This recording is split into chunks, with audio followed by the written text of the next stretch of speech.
Nagpahigayon ng GMA Integrated News ug Masterclass isip pagpangandam sa eleksyon 2025. Ani ang report.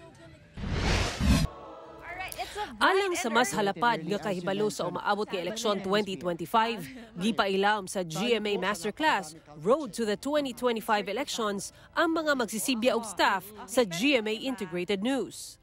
Gisgutan ni COMELEC Chairman George Garcia ang overview sa eleksyon, voters education ug nagpahigayon sab og demonstration sa mga bagong automated counting machines. Gisulayan sab sa COMELEC ang pagboto gamit ang touchscreen nga gamiton sa pagboto sa mga OFW. Sa unang higayon, pwede ang online voting sa registered Filipino voters abroad. Basta lang po constant monitoring, vigilance. Now, sa internet voting, naka-cloud siya pero at the same time meron siyang data center. Meron din siyang hard copy. The hard copies can always be used as basis of the results. Gisgutan sab ni UP Journalism Professor Dr. Rachel Khan kung paunsa magamit ang artificial intelligence o AI sa politika ug eleksyon. Si GMA AVP for Legal Attorney Jose Vinier Ibarra gisgutan sab ang elections laws.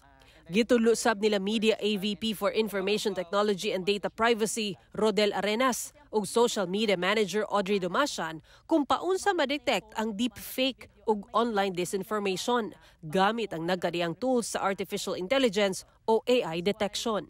Aron dili maabuso ang social media, magsumiti na kuno ang COMELEC og draft aron amyendahan ang probisyon sa Omnibus Election Code. Sa tumong nga ma-regulate ang paggamit sa social media sa mga kandidato sa ilang kampanya. For example, pag nagsubmit sila sa amin ng dalawang social media accounts, any other account outside of the social media accounts either promoting or not promoting the candidacy, it should be removed by these platforms. Because technically that's campaigning. This is certainly not our first election coverage, but to a degree, we are marching into unfamiliar grounds because of how rapidly technology is evolving. Let today's masterclass strengthen our commitment to fulfilling our mas malaking misyon, mas malawak na paglilingkod sa bayan by helping preserve the integrity of the polls and our democracy at large. Ako si Sara Hilomen Velasco para sa One Mindanao.